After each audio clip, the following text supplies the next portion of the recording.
Gloria a Dios. Amén. Vamos a ver esta enseñanza, hermanos, esta noche. El domingo le había comentado que vamos a estar viendo un poquito más acerca del reino animal. Enseñábamos el domingo cómo Dios tiene un pacto con el reino animal, cómo Dios dice que les va a pedir cuentas al reino animal, y veíamos por qué Dios al principio, hermano, le decía a Adán que dominara, que señoreara sobre los animales, porque los mismos animales fueron los que de alguna manera lo regresaron al hombre a entender la enseñanza que él mismo le había dado al reino animal de parte de Dios.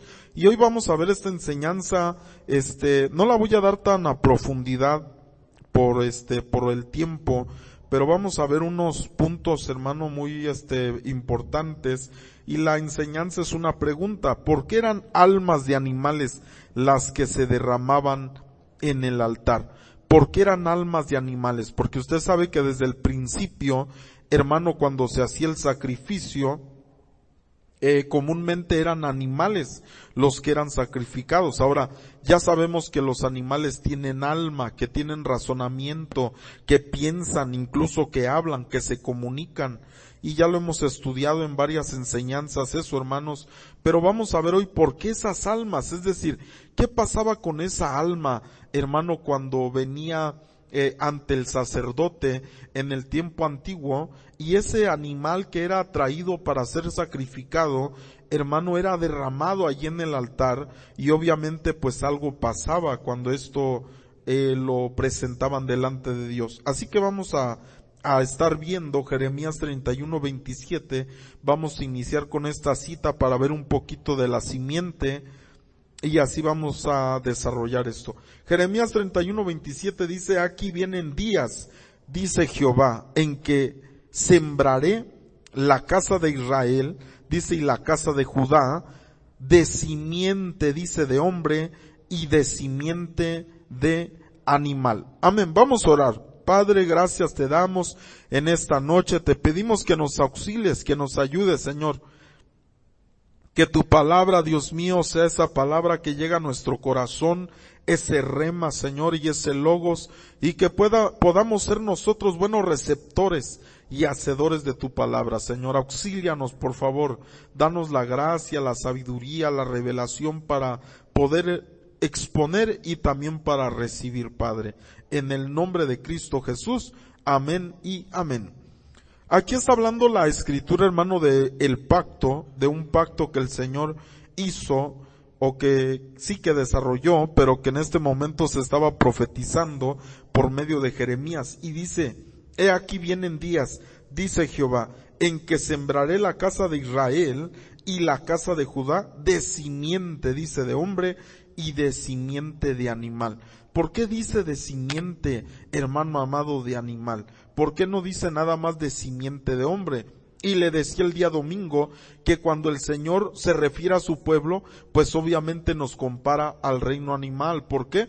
Porque dice: son ovejas ustedes, yo le doy fuerzas como búfalo, yo les renuevo fuerzas como al águila. Y empieza a comentar varios semejanzas, pero siempre en relación a lo que es un animal.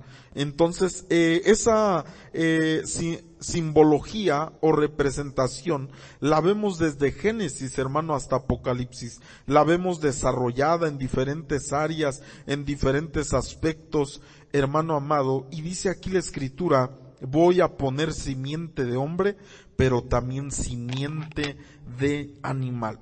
¿Por qué razón, hermano? Porque las características de los animales, como hemos estudiado también, nos enseñan, hermano, cosas que debemos nosotros de adaptar a nuestra vida, que necesitamos, hermano, de aprender nosotros, porque la misma Escritura nos dice: aprende de esto otro, aprende de las hormigas, mira cómo son, aprende de la oveja, mira cómo es, aprende del buey, aprende del águila. Y nosotros podemos ver, hermano, todo el desarrollo y la enseñanza que el Señor nos da. Incluso nuestro Señor Jesucristo mismo, Él habló mucho, hermano, de los animales. Él mismo fue el que dijo: He aquí yo os envío como ovejas en medio de lobos, sé pues astutos como la serpiente y inocentes como la paloma. Pero también acuérdese que él mismo fue el que dijo, miren los cuervos, miren que no tienen nada, pero aún así Dios las alimenta. El Señor Jesús dando esta, hermano, enseñanza a su pueblo. Ahora, Génesis 3:21, cuando dice ahí el Señor que voy a poner esta simiente de hombre, pero también simiente de animal. Génesis 3:21 dice, y Jehová Dios hizo al hombre y a su mujer túnicas de pieles y los vistió. Y nosotros podemos ver, hermano, que el primer sacrificio del humano, imagínese, hermano, el hombre peca, el hombre desobedece a Dios, el hombre viene, hermano, y comete pecado a través de la serpiente que engañó. Por eso usted va a ver que siempre el reino animal estuvo involucrado. ¿Cómo vino el engaño? Obviamente a través de la serpiente. ¿Cómo vino la salvación, hermano, a nosotros? A ver, por medio del Cordero de Dios que quita el pecado del mundo. Entonces nosotros podemos ver, hermano, que siempre el reino animal está involucrado. Y en el tiempo final, cuando nuestro Señor Jesucristo regrese, ¿cómo va a regresar, hermano? Como el león de la tribu de Judá. ¿Cuántos dicen amén? Entonces nosotros vemos siempre la representación, hermano, del reino animal. Ahora, imagínese cuando Adán peca, hermano, ¿y quién va a pagar ese precio? ¿Quién va a pagar, hermano, de que Adán ha pecado? Porque ese pecado lo destituyó de la gloria. Ese pecado, hermano amado, lo degradó, lo hizo diferente. Y la Escritura dice que cuando el hombre pecó, el hombre rápidamente, recuérdese que el domingo le hablaba de cómo por eso Dios al primer Adán le dijo, señorea sobre las cosas, sobre los peces, sobre las aves, sobre las bestias y sobre lo que se arrastra. Y al segundo lo puso en el huerto del Edén y lo puso a labrar. ¿Cuántos dicen amén? El hombre peca, ¿y qué es lo primero que hace el hombre, hermano, cuando ve su desnudez? ¿Se cubre de qué? Con hojas. Mire qué tremendo. Otra vez la representación, porque eso era lo que le decía el domingo de Noé. ¿Qué fue lo que hizo Noé? Una vez que se bajó del arca y que Dios le dijo otra vez el temor y el respeto, lo que se había perdido de los animales, yo se lo regreso. Pero ¿qué fue lo que hizo Noé? En lugar, hermano, de primero trabajar esa sujeción, rápidamente fue y plantó una viña y se emborrachó. Entonces, ¿qué fue lo que hizo Adán también inmediatamente después de pecar? Se quiso cubrir con hojas de árbol, pero el Señor le dijo, no, ¿sabes qué? Te dije que primero hay que señorear sobre los peces, sobre las aves, sobre las bestias y sobre lo que se arrastra. Y entonces Dios le hace, ¿qué? Unas túnicas de piel. Ahora, hace mucho dábamos una enseñanza de esto, hermano. Realmente, ¿qué fue lo que pasó aquí? ¿Qué fue lo que hizo Dios con Adán y Eva? Porque la palabra ahí cuando dice túnicas de piel, a lo que se refiere es que los empieló. O sea que no tenían piel y los empieló, les dio piel, los cubrió de piel. Antes eran seres de luz y ahorita se lo voy a explicar. Eran seres luminosos y Dios dijo, les tengo que poner esta piel porque ya se han degradado. Imagínense cuando pecó el hombre, hermano, qué animal quería ofrecerse en sacrificio, porque Dios dijo, alguien va a tener que pagar por esto que hizo Adán. Y usted ve que la mujer, rápidamente el hombre le dice, Dios, va a pasar esto y esto y esto contigo. Y a Eva también le dice, a ti tú vas a sufrir, vas a tener dolores de parto, vas a sufrir esto, vas a sufrir lo otro. Al hombre le dice, la tierra no va a querer producir cuando la trabajes, te va a dar espinos, le dice, y con el sudor de tu frente te vas a ganar el trabajo que tú hagas. Y el pan, que tú vas a comer. Entonces, el Señor además, imagínese, piense un poquito, que Dios dijo, voy a cubrir al hombre de piel. Y a lo mejor déjeme imaginarme que el Señor llamó a los animales y les dijo, a ver, ¿quién se sacrifica? A ver, el león, no, yo no, yo soy aquí el rey. A ver, tú te sacrificas. Y empezó a ver, porque ¿de dónde sacó esa piel, hermano? Para cubrir al hombre. Dice que hizo túnicas de pieles y los vistió. Entonces, cuando nosotros vemos la palabra túnica, es la palabra hebrea que se refiere a un vestido a manera de camisa larga. Dice ahí en Génesis 37:3 que está hablando como de lo que le pusieron a José, una túnica de diversos colores. Otros traducen a rayas, pero sigue diciendo la palabra. Mire la palabra que se usa, or. Si usted sabe un poquito de hebreo, hermano, va a entender usted que la misma palabra or que se usa para decir piel es la misma palabra que quiere decir luz en hebreo. La misma palabra or quiere decir piel como quiere decir luz. Pero ¿cuál es la diferencia de estas dos palabras? Es la primera letra que tiene. Por ejemplo, esta inicia con una letra y la otra inicia, hermano, con la Aleph, y nos está enseñando, hermano, cuando es luz, y nos está diciendo, ¿saben qué? Estos seres, lo que nos está enseñando es que Adán era un ser luminoso, un ser de luz, y dijo, ahora esa luz la voy a tener que cubrir con piel. Por eso la palabra en hebreo, cuando estudiamos el hebreo, hermano, nos vamos a dar cuenta que la palabra piel y luz es muy similar.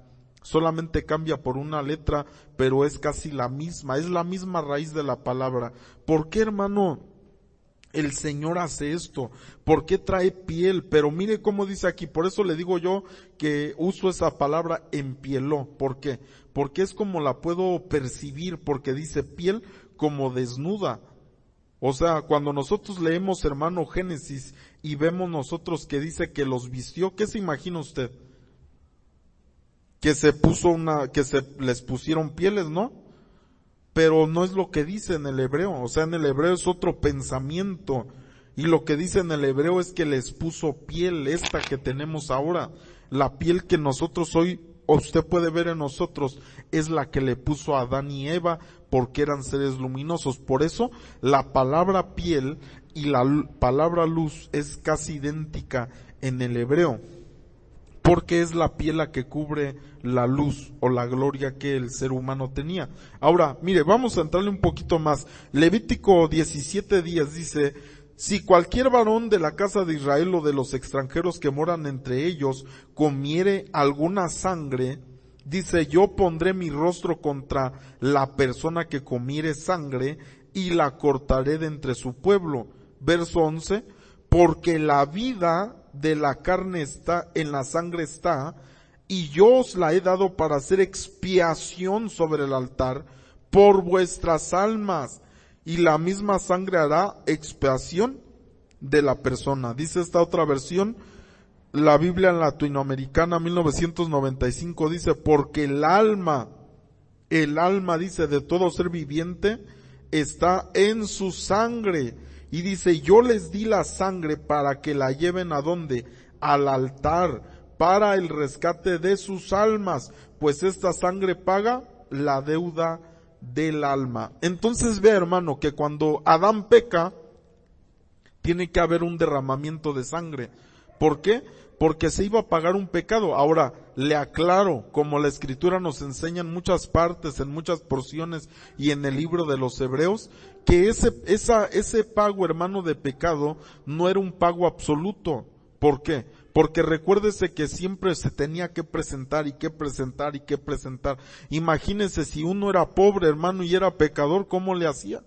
Porque usted tenía que llevar un sacrificio, tenía que llevar, hermano, o un buey, o tenía que llevar un cabrito, una oveja, lo que se requería según lo que había establecido Dios. Entonces se traía, hermano, este animal y era sacrificado para que el alma de aquel animal, pagara el precio del pecado que se había hecho. ¿Por qué? Porque dice, yo les di la sangre, ¿para qué? Yo les di la sangre para que la lleven al altar, ¿para qué? Para el rescate de sus almas.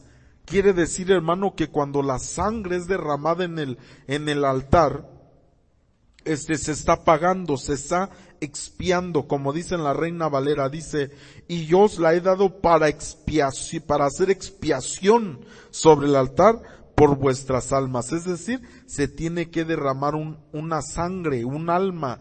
Entonces nosotros vemos que por eso cuando Adán pecó, Dios lo primero que hizo, es decir, el primer sacrificio que hubo en la tierra, hermano, Dios fue el mismo que lo hizo. Dios fue el que trajo el animal, lo sacrificó y quitó aquella piel y se la puso al hombre para cubrirlo en la desnudez que se encontraba, en una degradación que se encontraba, y obviamente la sangre que fue derramada cuando Dios agarró esas pieles, pues hizo la expiación por lo que estaba pasando a Adán. Ahora, le vuelvo a repetir, esos sacrificios, hermano, eran sacrificios que no quitaban los pecados. No cree usted que ya para siempre, no. Hermano, era algo temporal y era algo que se terminaba, y por eso dice el libro de los Hebreos, hermano, que siempre, continuamente tenían que estar sacrificando. Cuando alguien cometió un pecado, tenía que llevar este animal. Y si se acuerda, hermano, ¿qué era lo que pasaba? Llevaban al animal, hermano, al sacerdote, y el sacerdote le decía al hombre, pon las manos sobre la cabeza del animal. Y el hombre que había pecado le ponía las manos así en la cabeza del animal, y el pecado que el hombre tenía de alguna manera se traspasaba, hermano, al animal, y el animal era degollado, era sacrificado, y el alma la sangre, como dice aquí la escritura, yo se las di para que la lleven al altar, y esa sangre se derramaba y se expiaba el pecado de aquel hombre, y en ese momento quedaba limpio. Pero imagínese, hermano, imagínese si de repente alguien pecaba, hermano, y ya iba y sacrificaba un animal, y al rato pecaba otra vez y quería llevar otro animal, porque los animales son caros, no cree usted que son baratos. ¿Como en cuánto sale, hermano Pedro, una res? Unos 25,000, mire, imagínese, cada pecadito, hermano, unos 25,000 pesos le salía. Y tenía que llevarlo. Si usted quería ser limpio y libre de ese pecado, tenía que llevarlo. ¿Por qué? Porque sabemos que la Escritura nos enseña que tiene consecuencias el pecado. De tal manera que al humano, hermano, no podía estar con aquel pecado. Tenía que ir, pedir perdón o presentar una ofrenda de paz, y entonces aquel animal era sacrificado. Ahora, ¿usted cree que ese animal no sabía, hermano, cuando iba allí a ser sacrificado? Por eso es que hemos estado estudiando esto, porque los animales, la Escritura nos enseña que tienen entendimiento, saben lo que están haciendo, saben lo que incluso nosotros hacemos como humanos, hermano. Recuérdese aquel asno que le hablaba a Balaam y le dijo, oye, ¿por qué me pegas? ¿Por qué me pegas, perdón? ¿Por qué me estás pegando? Si yo sí siempre te he servido, siempre he estado contigo, pero acuérdese que ya no avanzó porque vio al ángel. A veces los animales, hermano, perciben esas cosas, perciben esa dimensión espiritual, y entonces dice que entendía lo que estaba pasando el ángel. Entendía lo que estaba pasando el asno, porque el ángel allí estaba, y el asno sabía que no podía pasar porque el ángel allí estaba, y lo vio, y vio que tenía la espada desenvainada, y dijo, si la tiene desenvainada y yo me acerco, me va a matar, y por eso dijo, yo aquí me quedo. Ya, y si Balaam quiere seguir, que le siga a él, a ver el ángel qué le va a hacer, pero yo no puedo avanzar. Y acuérdese cómo agarra y le empieza a pegar, hermano, levántate, y empieza ahí a golpearlo, hermano, y es cuando le habla y le dice, ¿por qué me golpeas? Sabía, es decir, le habló con un entendimiento, le habló con una manera de razonar. No, hermano, a veces la gente mal usa las palabras cuando dice, es que son animales. Porque también la Escritura habla de animales irracionales, porque hay animales irracionales también. Entonces nosotros podemos ver, hermano, que dice aquí la Escritura que el alma estaba en la sangre, que está en la sangre. Y entonces dice, pero el Señor dice, hermano, un misterio, yo les di esa sangre. Dígale al que está a su lado, el Señor te dio esa sangre. Dice, para que la lleves al altar. Pero esa sangre, dice, la vas a llevar al altar, ¿para qué? Para el rescate de sus almas. Pues esta sangre, ¿qué dice? Paga la deuda. Por eso la Escritura dice, porque la paga del pecado, ¿qué es? la muerte. ¿Por qué? Porque al derramar tu sangre estás pagando el precio. Pero lo tremendo aquí es que, ¿por qué? Por eso se llama la enseñanza así. ¿Por qué eran almas de animales las que se presentaban en el altar? ¿Por qué, hermano? Si presentaban a un humano ahí que se sacrificara, ¿qué era lo que iba a pasar? ¿Sabe qué iba a pasar? ¿Qué dijo, hermano? Exactamente. Si estaba lleno de pecado, hermano, si su alma estaba contaminada, porque ¿qué es lo que se contamina de nuestra vida, hermano? El alma, porque en el alma están las emociones, en el alma están los enojos. A ver, pregúntale que está a su lado, hermano, ¿eres enojón o no eres enojón? Y cuando nos enojamos, esa ira ahí está en el alma, y el alma se contamina. Por eso el Señor Jesús, cuando les habló y les dijo, no es lo que entra, lo que contamina, es lo que sale del corazón, lo que contamina al hombre, y empieza a decir los adulterios, las fornicaciones, los malos pensamientos, los homicidios y tantas cosas, hermano, que menciona el Señor. Eso es lo que contamina al hombre. Por eso cuando un hombre, ¿por qué el hombre no se podía ser sacrificado? Mire, gracias a Dios que su misericordia, hermano, porque ¿quién iba a querer ir y decirle, Señor, pues he pecado, pues aquí me sacrifico para expiar mi pecado? ¿Cómo lo iba a hacer si estaba lleno de pecado el hombre? Pero un animal iba, hermano, por eso cuando el Señor, óigame lo que le voy a decir, cuando el Señor les decía, presenten los sacrificios así, les decía que tenía que ser sin qué, sin defecto, puro. Y entonces cuando iba el animalito ahí, hermano, ¿usted cree que estaba lleno de pecado? No, hermano.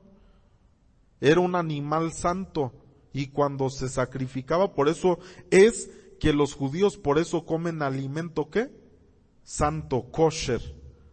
Eso quiere decir, kosher quiere decir santo, santificado. Por eso ellos no se metían cualquier cosa, hermano. Porque sabían que de alguna manera, recuérdese qué dice la cita esta cita, si cualquier varón de la casa de Israel o de los extranjeros que moran entre ellos comiere alguna ¿qué? Sangre. ¿Y en la sangre qué nos dice que está? Si comían sangre de un animal contaminado, ¿qué cree que se estaban comiendo? Contaminación también para su alma. ¿Sí ves usted, hermano? Entonces por eso es que no era permitido, hermano amado, porque era una contaminación. Por eso es que, por ejemplo, los testigos de Jehová, ya está hablando ahí el gato, ¿verdad? ¿Quién sabe qué está diciendo? Por eso los testigos de Jehová, ellos dicen que ellos no pueden recibir transfusión de sangre. Y hay gente que ha dejado morir hasta sus hijos, hijas, porque dicen no les metan sangre, déjenlos que se mueran, pero no les metan sangre. Pero ahora, tienen una razón en eso, tienen una razón. Pero es importante también saber nosotros, hermano, que cuando estamos en Cristo está el poder de la oración. Y el poder de la oración, ¿qué es lo que hace? Santifica, purifica.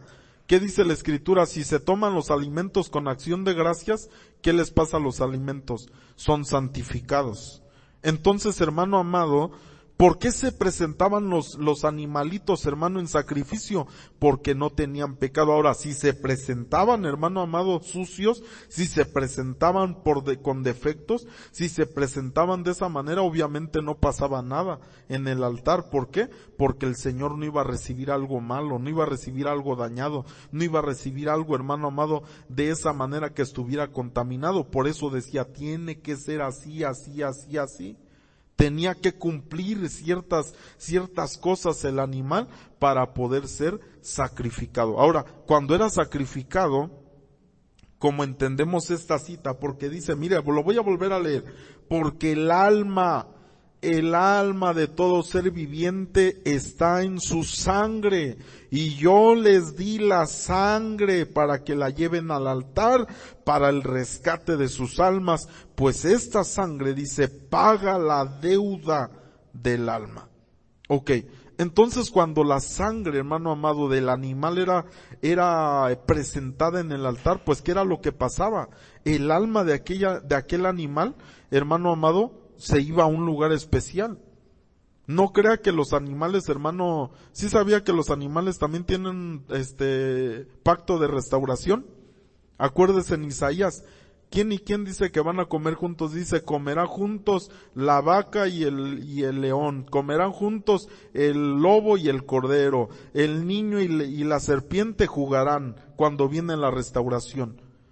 Pero también hay animales que se han dejado usar, como le decía el domingo también, que en Apocalipsis incluso se habla de animales, hermano, que han sido usados para mal y que serán parte de la gran Babilonia, hermano, que dices es una casa de demonios, un albergue de todo espíritu inmundo, pero también dice que hay aves y que hay reptiles. ¿Cuántos dicen amén? Entonces, mira, hermano, qué importante es ver esto, que cuando los animales se presentaban, el alma de esos animales se iba a un lugar. Y pues ellos, yo me imagino que felices, hermanos, porque como estaban siendo presentados delante del altar de Dios, ellos se iban a un lugar especial. Y ahorita lo vamos a ver. Eclesiastés 3:19 dice, porque lo que sucede a los hijos de los hombres y lo que sucede a las bestias, un mismo suceso es. Como mueren los unos, así mueren los otros. Y una misma respiración tienen todos. Ni tiene más el hombre que la bestia, porque todo es vanidad. Dice otra versión, este mismo versículo dice, todo va a un mismo lugar. Todo es hecho del polvo y todo volverá al mismo polvo. ¿Quién sabe que el espíritu de los hijos de los hombres sube arriba y que el espíritu... ¿Sí sabía que los animales tienen espíritu, hermano? No nada más alma. Ya vimos esa enseñanza que tienen alma los animales, pero también tienen espíritu. Cuando usted, si tiene el diccionario Strong, usted se mira la palabra espíritu ahí, cuando dice espíritu de animal, no es la palabra nefesh, que quiere decir alma, porque esa alma es lo que muchos estudiosos dicen, sí, los animales sí tienen nefesh, tienen una vida y un entendimiento, pero no tienen ruaj, que es espíritu. Pero cuando usted ve el diccionario Strong, la palabra hebrea ahí, hermano, cuando dice espíritu del animal, dice ruaj del animal. ¿Por qué dice aquí el escritor, hermano? Dice, ¿quién sabe? Es decir, es una pregunta, o sea, no está diciendo que exactamente así es, pero dice, ¿quién sabe que el espíritu de los hijos de los hombres sube arriba y que el espíritu del animal desciende a la tierra? Porque ¿a dónde se va el espíritu de los hombres, hermano? ¿Dónde estaba Samuel cuando lo mandaron llamar? Estaba abajo, ¿no? Dice que cuando fue Saúl con aquella pitonisa le dijo, ¡haz subir a Samuel! Y entonces empezó a gritar cuando ya lo vio subir, y dice que le dijo la bruja de Endor, le dijo a Saúl, le dijo, me has engañado porque veo dioses que suben de la tierra. ¿Dónde estaba? Estaba allá abajo. Ahora, hay mucha gente que dice, no era Samuel, era un espíritu o un demonio o saber qué era, pero no era Samuel.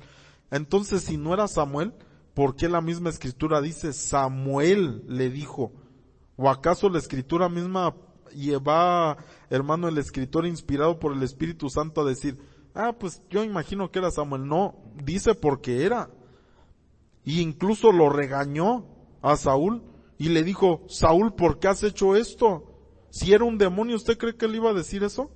Si era un espíritu que no era hermano Samuel que le iba a decir eso, ¿qué le dijo Samuel? ¿Por qué has hecho esto? ¿Qué no sabes que esto está prohibido por Dios? Porque ya antes se había dicho que estaba prohibido, hermano, consultar los muertos. Ahora, aquí hay otro punto, ¿se puede consultar los muertos? Claro que se puede. Hay muchas citas de la Escritura, se puede pero no se debe, porque estaba prohibido, hermano. Y hay otras citas que hablan de eso, ya lo hemos enseñado Ahí en otras enseñanzas hemos hablado de eso, hermano, de la invocación de los muertos. Hay una enseñanza que dimos hace tiempo de la invocación de los muertos. Usted la puede buscar ahí en el canal. Ahí habla de eso, de Charlie, que traían en un tiempo la invocación, es ese espíritu, ese inmundo, hermano, que estaba haciendo los jóvenes y todo eso. Ahí está la enseñanza, que usted la puede ver si quieren entender un poquito más de eso. Pero vamos a continuar. Hebreos 9:19 dice, porque habiendo anunciado Moisés todos los mandamientos de la ley a todo el pueblo, tomó la sangre de los becerros y de los machos cabríos, dice, con agua, lana escarlata y hisopo, y roció el mismo libro. ¿Cuál libro, hermano? Dice, y también a todo el pueblo. Imagínese, hermano, ahí que lo anduvieran rociando con sangre. Dice que lo agarró aquella sangre y los roció con agua también y con esa sangre. Y dice, diciendo, esta es la sangre del pacto que Dios os ha mandado. Sigue diciendo, verso 21, y además de esto roció también con la sangre del tabernáculo y todos los vasos del ministerio. Y casi todo es purificado según la ley con sangre, y sin derramamiento de sangre, ¿qué dice? No se hace remisión. Es decir, la sangre en aquel tiempo la usaban para santificar, para la purificación. Por eso dice ahí, y casi todo es purificado según la ley. ¿Con qué? Con sangre. Entonces imagínese, Moisés, hermano, hicieron esos sacrificios de los becerros, hicieron esos sacrificios de los corderos, es decir, de los machos cabríos, y entonces esa sangre la agarró y la esparció sobre el pueblo, y el pueblo fue, hermano, de alguna manera purificado, es decir, sí servía la sangre. Mire esta cita, Hebreos 9:13, porque si la sangre de los toros y de los machos cabríos y las cenizas, dice, de la becerra rociadas a los inmundos, ¿qué hacen, hermano? Santifican para la purificación de la carne, es decir, sí tenía un poder, hermano, la sangre de los animales, sí tenía un poder, porque recuérdese que los sacrificaban y ¿qué hacían, hermano? Dejaban que se consumieran por el fuego, y después esas cenizas que quedaban, por eso dice, y las cenizas de la becerra, ¿qué hacía Moisés con esas cenizas?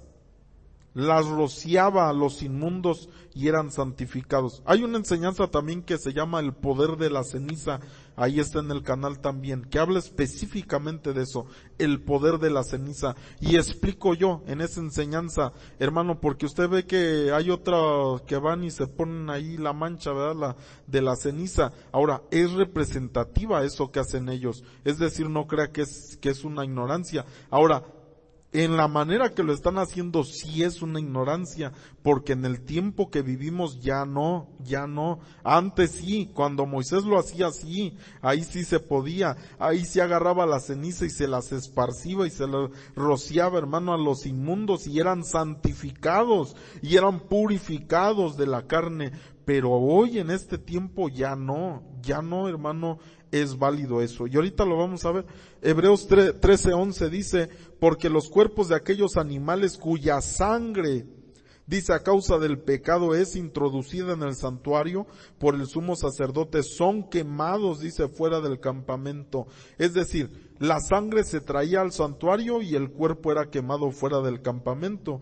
Y sigue diciendo, por lo cual también Jesús, para santificar al pueblo mediante su propia sangre, padeció fuera de la puerta. Salgamos pues a él fuera del campamento llevando su vituperio. ¿Por qué?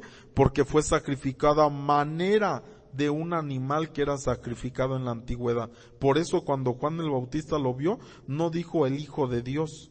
No dijo aquí viene el Hijo de Dios, o aquí viene el Verbo, o aquí viene el Cristo. No dijo aquí viene el Cordero de Dios que quita el pecado, porque de esa manera fue presentado en sacrificio, porque así como se sacrificaban en la antigüedad, Él fue sacrificado como un Cordero de Dios. Hebreos 9:13 dice, porque si la sangre de los toros y de los machos cabríos y las cenizas de la becerra rociadas a los inmundos santifican para la purificación de la carne, cuánto más, dice, la sangre de Cristo, el cual mediante el Espíritu eterno se ofreció a sí mismo sin mancha, ¿qué? A Dios, limpiará vuestras conciencias de obras muertas para que sirváis al Dios vivo. Es decir, viene el Señor Ahora, déjeme le digo algo, hermano. Así como un animal fue sacrificado, hermano, en el tiempo antiguo para que fuera vestido Adán de pieles, y casi estoy seguro que era un cordero también, aunque después se lo darían una enseñanza así ya más establecida para decirle por qué fue una oveja la que fue sacrificada. Y aquí vemos la otra oveja que es el Cordero de Dios, y dice la Escritura que este Cordero, hermano, viene y se presenta delante de Dios, dice, mediante el Espíritu eterno, dice, se ofreció a sí mismo sin mancha a Dios. ¿Por qué se presentó sin mancha? Porque si no, como le decía, si alguien era presentado, hermano, delante de Dios con pecado, ¿qué le pasaba al sumo sacerdote si entraba con pecado, hermano, al lugar santísimo? Se moría, Dios mismo lo mataba, la presencia de Dios lo mataba, porque no podía haber pecado en la presencia de Dios. Por eso el sacerdote, el sumo sacerdote, antes de entrar al lugar santísimo, tenía que asegurarse de que lo que estaba presentando era santo y él podía entrar. Mire, y a veces hasta dudaban, por eso se amarraban el lazo hermano, el cordón, y traían sus campanitas en sus vestimentas. Si sabían que no se movían las campanas, dijeron ya lo mató en la presencia allá adentro, y lo sacaban por ahí, por la cuerda, y ya salía el sacerdote muerto. Pero por eso, hermano, tenía que entrar limpio. Por eso el Señor Jesucristo, ¿usted cree, hermano, que no pudo haber cometido un pecado? Tanta tentación que tuvo, dice que en todo sufrió esa tentación como nosotros, pero ¿qué? Sin pecado. A ver, pregúntale al que está a su lado, ¿sí pecas todavía, hermano, o ya no pecas? ¿No? ¿Ya no? Así. ¿Confiesas, hermano? Dice la Escritura que si alguno dice que no ha pecado, dice que es mentiroso, hermano. Por eso mire qué terrible, hermano. Para el Señor pudo haber sido muy fácil porque estaba en condición de hombre. ¿Qué hombre, hermano, puede resistir la tentación? Solamente aquel que el Señor lo ayuda. Pero fíjese cómo fue nuestro Señor Jesucristo. Fue tentado en todo, dice la Escritura, pero sin pecado. No pecó. ¿Sabe por qué no pecó? Dígale al que está a su lado, por ti, por mi hermano. No pecó por ti y por mí, porque quería llegar limpio y quería presentarse sin mancha delante de Dios, para que Dios dijera, esto es suficiente para pagar el precio por todo el pecado de la humanidad. Tú eres el Cordero que quita el pecado, no de uno, no, Él nos acercaba para quitar su pecado, no se acercaba para quitar el pecado de su pueblo, no se acercaba para quitar el pecado, de unos cuantos, no, se acercó para quitar el pecado de todo el mundo. Aleluya, dígale al que está a su lado, Él ya pagó el precio, hermano, por ti. Mire, por eso le pongo aquí, ¿en qué semejanza vino el Señor para ser sacrificado? Juan 1:29 dice, el siguiente día vio Juan a Jesús que venía a él y dijo, aquí el Cordero de Dios que quita el pecado del mundo. De tal manera, hermano, que nosotros vemos, por eso así, ¿por qué eran presentadas las almas de los animales en el altar? Porque eran puros, podían, hermano, de alguna manera expiar aquella situación que estaba. Obviamente le aclaro, no era algo, hermano, por siempre, no. Por eso tuvo que venir nuestro Señor Jesucristo y expiar el pecado de todo el mundo y decir, ahora ya yo pagué el precio. Mire qué hermoso, hermano, qué precioso que hoy en día nosotros podemos ser limpios. ¿Cuántos quieren ser limpios, hermano? ¿Cuántos quieren ser sin pecado, sin ninguna cosa? Mire, por eso dice la Escritura, ¿acaso no va a limpiar nuestras conciencias? Uno de los procesos que trabaja el Señor con nosotros es nuestra conciencia. A ver, pregúntale al que está a su lado, ¿cómo está tu conciencia, hermano? Porque eso, la conciencia es lo terrible, hermano. Esa conciencia es cuando a veces estamos orando, hermano, ¿y qué es lo que pasa? Y te empieza a acusar. Acuérdate, la Escritura dice, mi conciencia me acusa. Decía, pero hay alguien más poderoso, dice Jesucristo de Nazaret, que está conmigo y me dice, yo ya te perdoné. ¿Cuántos dicen amén? Mire lo más hermoso, recibir ese perdón de nuestro Señor. Murió en la cruz del Calvario como un Cordero Santo. Y dice, así nos convenía que fuese limpio, que fuese santo. ¿Para qué? para que nosotros pudiéramos, hermano amado, pensé que había puesto esa cita aquí, no la veo. Dice que nos convenía ese sacerdote que era limpio, sin pecado, santo, porque de esa manera, hermano, nosotros pudimos recibir el perdón. Si no hubiera sido santo el Señor, no hubiéramos podido recibir el perdón, hermano, no hubiera sido capaz, pero el Señor se abstuvo de todo pecado y dijo, voy a ir y voy a pagar el precio por cada uno de ellos, y se presentó como un cordero delante de Dios. ¿Cuántos dicen amén? ¿Cuánto le pueden decir gracias por ese sacrificio, Señor? Póngase de pie, por favor, en esta noche, hermano. Póngase de pie y vamos a decirle gracias, Señor, por